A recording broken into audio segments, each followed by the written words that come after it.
Ms. Slater, let me give you a chance to do a little bit of talking. We are living through, it's fair to say, I think, a wave of concentration in industry. From 2005 to 2020, industry concentration increased in the United States by 50%, particularly accelerating post-COVID. Would you agree that from an antitrust perspective, this is something to be concerned about?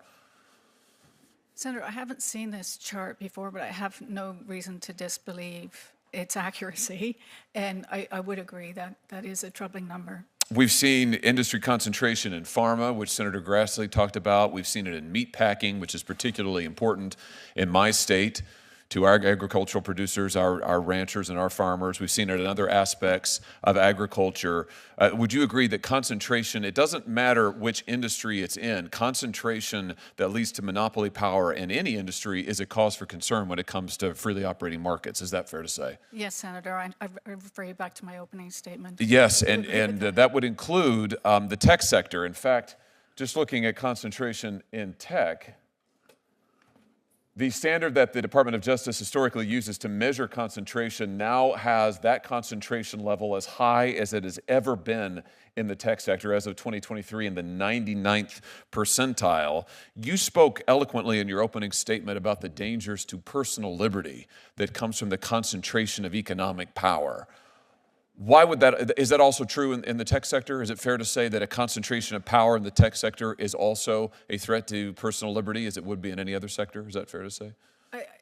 Yes, Senator. I think there are a growing number of conservatives in particular, but also Democrats who see the exercise of private power as connected to the economic power of the companies involved. I think that's a fair statement in general. And why is it, just if you could, tell us a little bit more about why concentrations, economic concentrations in the hands of private monopolies can be a threat to personal liberties. Why is that something we should be particularly concerned about, maybe especially in this age of tech concentration? So, as an example, the business of debanking and deplatforming in both the banking sector and the tech sector for that matter, is something that we've seen with increasing frequency in the past 5 years. I could provide some concrete examples, but I know you're aware of them, as is probably everybody in the room. And I think that a lot of people see that kind of deplatforming, that kind of debanking as a function of there being perhaps only two players in a given industry. Much easier to do that when you have a duopoly. Yeah, in other words, if you have a concentration of market power in one or two or maybe three hands, then the agenda that the monopolist wants to pursue, whether that's an agenda related to price fixing or price gouging, or whether that's an agenda that has more of a political valence. So you were just saying, maybe they'll censor speech. Maybe they'll say, if you have particular ideological commitments, you supported President Trump, you're not welcome to bank with us. That becomes quite acute when you effectively don't have any other choices. Is that fair to say in layman's terms? Yes, Senator, and you are far beyond a layman in antitrust terms, of course. I mean, another practical application of the kind of conduct we're describing is non-competes. This is just to depoliticize and deconflict the issue. This is a growing practice. It's of concern in many parts of the country. It prevents workers from switching jobs easily, and that's something that I think is also quite prevalent in markets that are highly concentrated. Is there any reason to think that the concern over the concentration in tech in particular and its effect on personal liberty would be diminished in any way in the age of AI?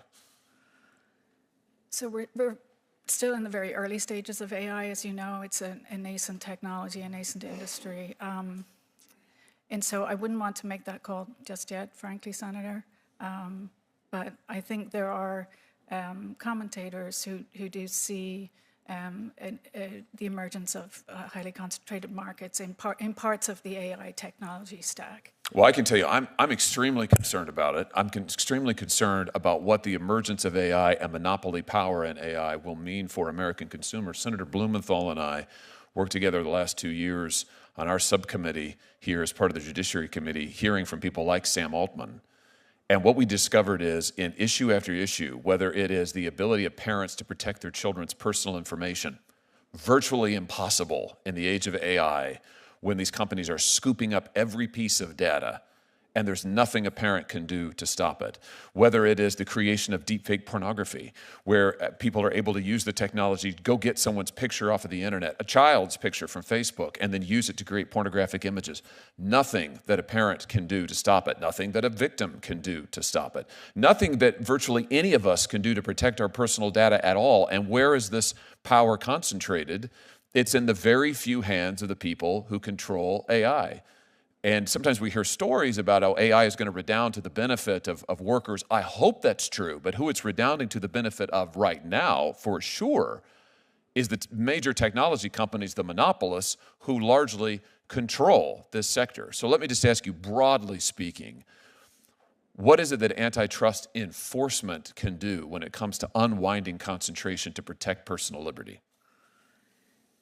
Well, as I discussed with Senator Lee, I think one important outcome it can lead to is it can deflect the need for regulation, which, again, I liken this to antitrust as a scalpel, regulation is a sledgehammer, and I think that often will lead to, well, almost certainly will lead to more competition and freer markets, and that in turn will drive new entry and increased innovation in those markets.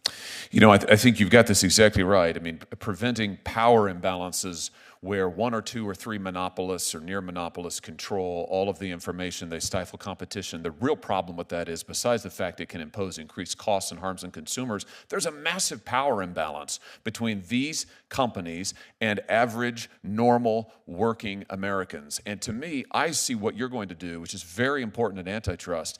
Antitrust enforcement helps unwind those power concentrations and gives more power to individual Americans. And I will just say now, if you'll allow me just a moment to editorialize, you don't have to comment on this, I think it's absolutely vital that this body do everything we can to put more power back into the hands of individual Americans. You talked about how antitrust suits can be a scalpel, enforcement suits can be a scalpel. Why not put that scalpel in the hands of everyday Americans? Why not open the courtroom doors against these technology companies in particular, including these AI companies, to allow normal Americans, everyday Americans, to bring suit against them to defend their own rights in their personal information, in their children's information? That, I think, is such a common sense solution. Do you know when Sam Altman sat where you're sitting, Ms. Slater, and I asked him about this, he said to me in all seriousness, under oath, he said, wait a minute, are you saying that we can't be sued right now? You're saying that a technology company can't be sued? And I had to walk him through the fact that, in fact, there's a massive liability shield that Congress has given these technology companies, a shield nobody else gets, special privileges nobody else gets. You talk about enshrining a group of robber barons at the expense of the American people. This has got to change. We have got to give power back to individual Americans to protect their rights. And antitrust enforcement by the U.S. government is a critical part of that. So I look forward to your work in this area. And with that, I recognize Senator Klobuchar. Very good. Thank you, Mr. Hawley. As Mrs. Slater knows, you and I have worked together on a number of these